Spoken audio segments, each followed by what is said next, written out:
Assalamualaikum warahmatullahi wabarakatuh. Selamat datang di virtual tour wisata perjuangan NKRI di Yogyakarta. Wisata daring ini dilaksanakan karena saat ini pandemi COVID-19 sedang merajalela di Indonesia. Perkenalkan, nama saya Bagas Cahya Aji, orang yang akan memandu dalam tour daring kali ini. Pertama,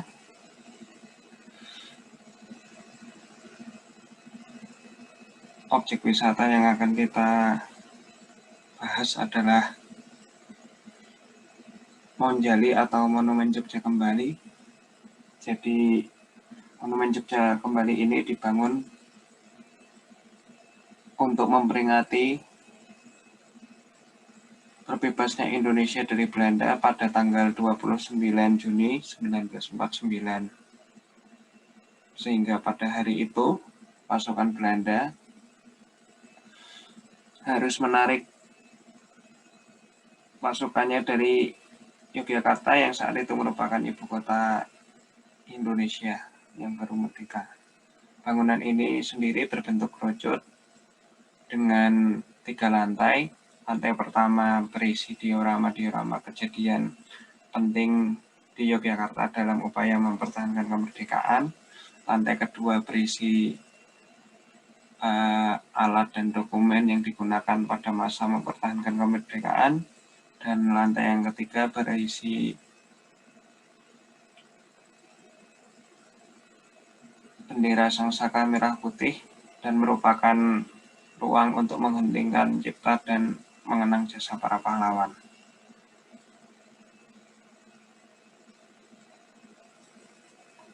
Di bangunan ini juga terdapat kolam sehingga apabila Anda mengunjunginya secara langsung bisa melakukan kegiatan air seperti memancing, dan juga disediakan taman untuk melepas lelah saat berkeliling.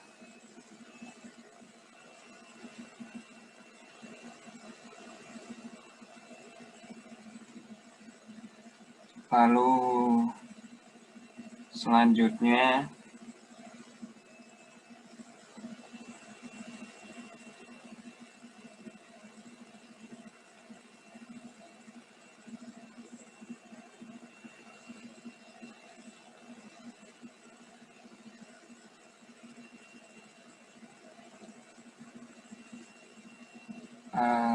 kita akan membahas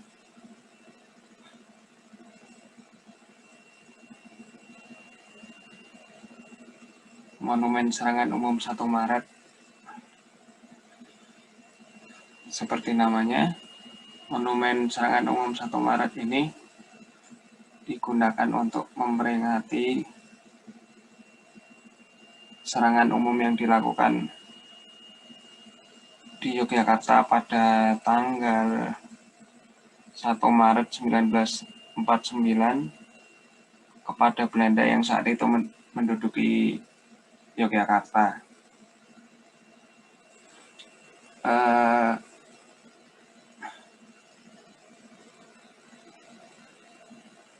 Serangan ini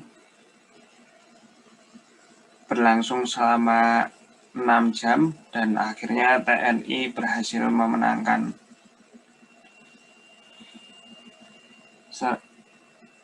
pertempuran 1 Maret ini dan membuktikan pada dunia bahwa Republik Indonesia itu masih ada dan TNI masih kuat di Yogyakarta.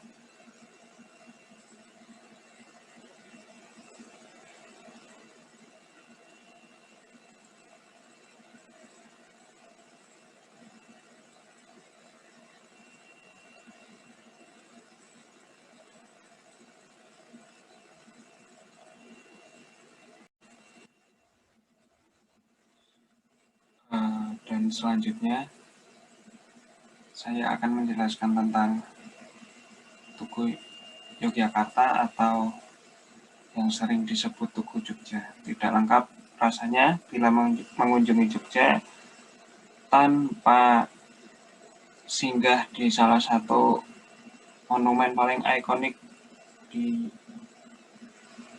provinsi ini, Tugu Jogja, atau oleh warga sekitar lebih dikenal sebagai Tugu Pal Putih. Awalnya dibangun pada tahun 1775 dengan nama Tugu Golong Gilik. Namun tugu ini runtuh karena gempa yang mengguncang Yogyakarta pada tanggal 10 Juni 1867 dan kemudian dibangun kembali oleh Belanda. Saat dibangun kembali oleh Belanda terjadi banyak perubahan pada desain monumen ini. Monumen yang awalnya berujung dan berbentuk bulat ini diubah menjadi segi empat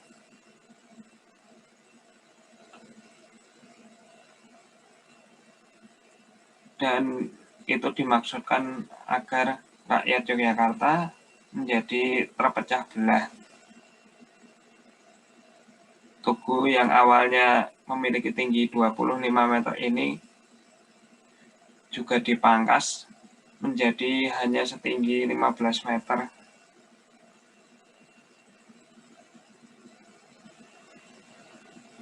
Namun upaya Belanda dalam memecah belah rakyat Yogyakarta ini tidak berhasil dan justru malah semakin menyatukan rakyat Yogyakarta. Dan karena tugu ini dibangun dengan warna putih, sejak selesai dibangun, Tugu Golong Gilik tadi mulai dikenal dengan sebutan Tugu Pal Putih.